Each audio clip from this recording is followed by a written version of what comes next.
c'est un couteau pliant ou alors un petit fixe que vous aurez dans la vie de tous les jours et toujours sur vous. C'est le couteau qui vous servira à tout. Le couteau qui va vous servir dans les bois, le couteau qui va vous servir à ouvrir des huîtres, à manger, à couper un oignon et voilà, autant qu'il vous en faut. Moi, dans ma collection, j'en ai choisi deux que je porte très régulièrement. Voilà, très régulièrement.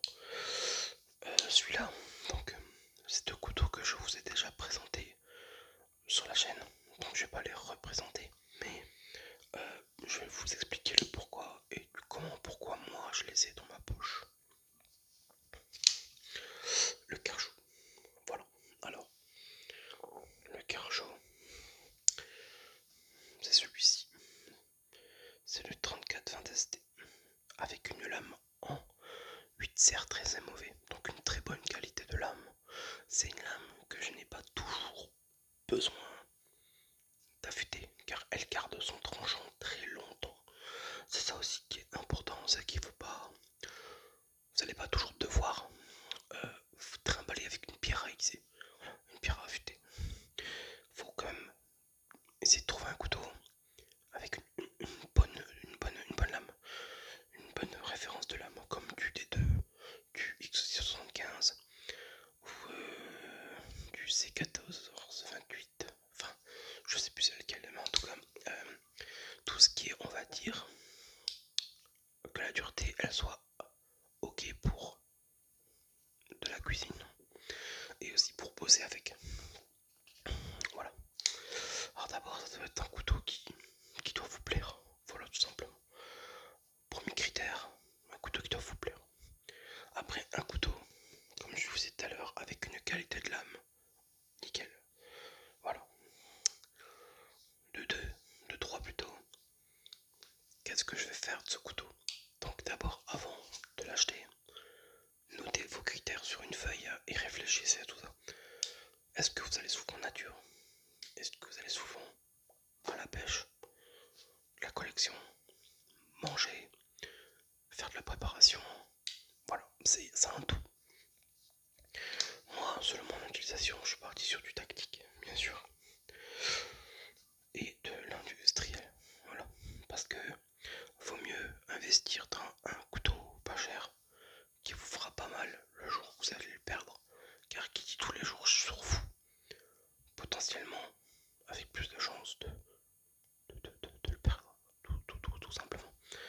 Donc moi, ça c'est un couteau que j'ai acheté maintenant il y a 6 ans,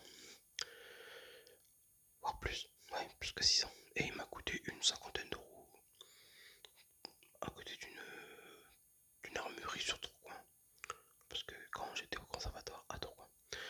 Voilà, alors c'est un couteau pour moi gaucher droitier, parce qu'il a deux, au niveau du flip ici, il y a deux positions, aussi bien pour les gauchers comme moi,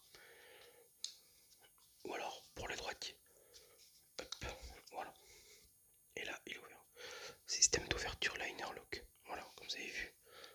Hop, voilà, blocage de la lame.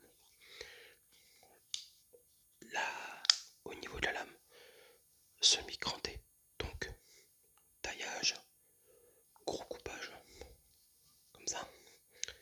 Ou alors partie pour préparer à manger, couper, trancher. Au niveau du manche texturé, ça doit être des petites plaquettes en résine, je pense, avec les plaquettes qui ont été rivetées, vissées avec du zipan. Ça c'est du zipan les axes. Même au niveau du flip, on peut l'enlever, hein, c'est ça qui est cool. Après ici, il n'y a pas de petit lock, il n'y a pas il n'y a pas de... Pour ouvrir le couteau, il n'y a pas. Donc voilà, la taille, impeccable. C'est un bon couteau. Après, ce qu'il faut vraiment aussi réfléchir quand vous allez l'acheter, c'est regarder si derrière il n'y a pas un petit clip, comme ça. Car au plus il sera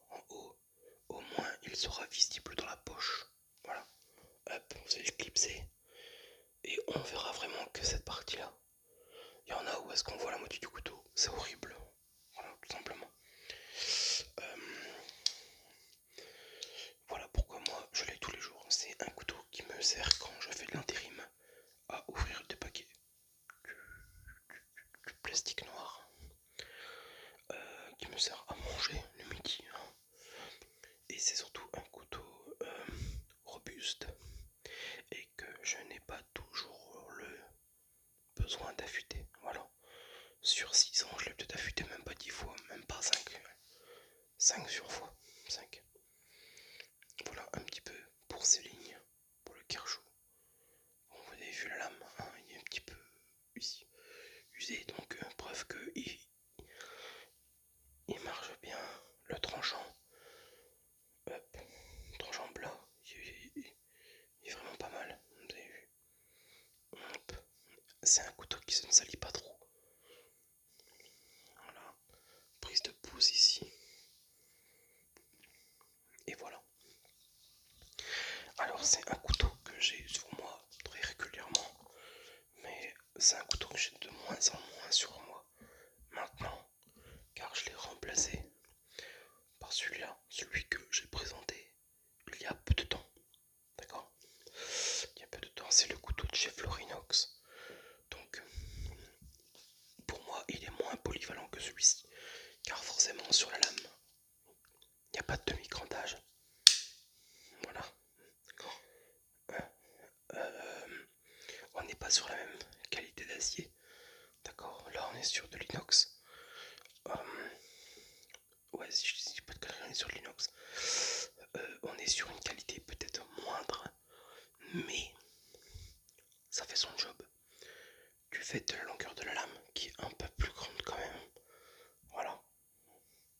De pas de beaucoup, mais déjà ici je suis sur une lame lisse, donc mon couteau me sert principalement à faire à manger, car je sors de moins en moins, même dans les bois.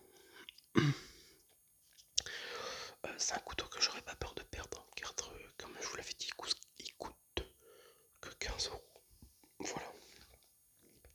Après, le plus embêtant, c'est au niveau de la fermeture, c'est un système pompe arrière, donc il faut appuyer ici. Hop, et voilà, comme vous avez vu là. Hop, voilà. Après, c'est un couteau 15 euros de chez Florinox, vu la qualité, il est pas mal. Pour le prix, on fait tout ce qu'on veut avec. Après, c'est sûr que niveau prise en main, on est mieux sur celui-ci. Après, c'est une appréciation personnelle. Celui-là, il est pas mal. Mais pour moi, au niveau prise en main, c'est pas un couteau pour travailler dehors.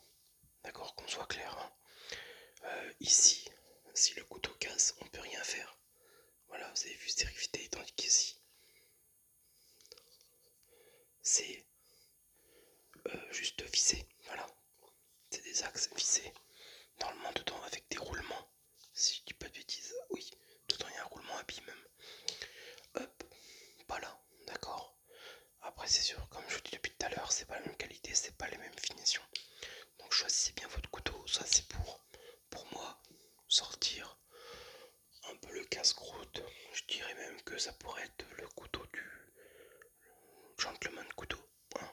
On pourrait qualifier ça un gentleman couteau. Voilà. Là, vous avez vu, il sert. La lame elle est un petit peu sale, mais bon, rien d'impressionnant. Petite texturation ici. Ça cogne bien.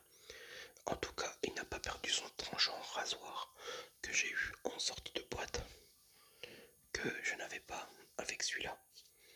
D'accord. Autre truc. Là, ici, ouverture une main.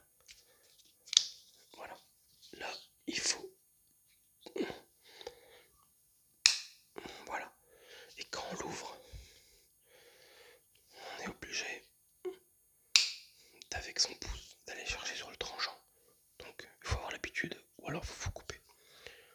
Ici, fermeture, une main. Là, il faut les deux mains, obligé, parce que système pompe arrière. Voilà.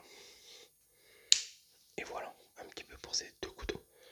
Les comparatifs, j'espère en tout cas que c'est plus clair pour vous, même au niveau taille.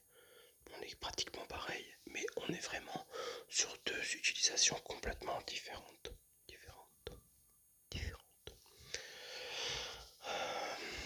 15,50 €.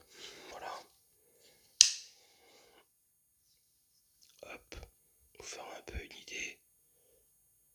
Toc toc toc. Là, on est vraiment sur un bon tranchant quand même. Pour couper, on a pas mal de longueur. On peut travailler sur quelque chose de grand, un poivron. Ah bon,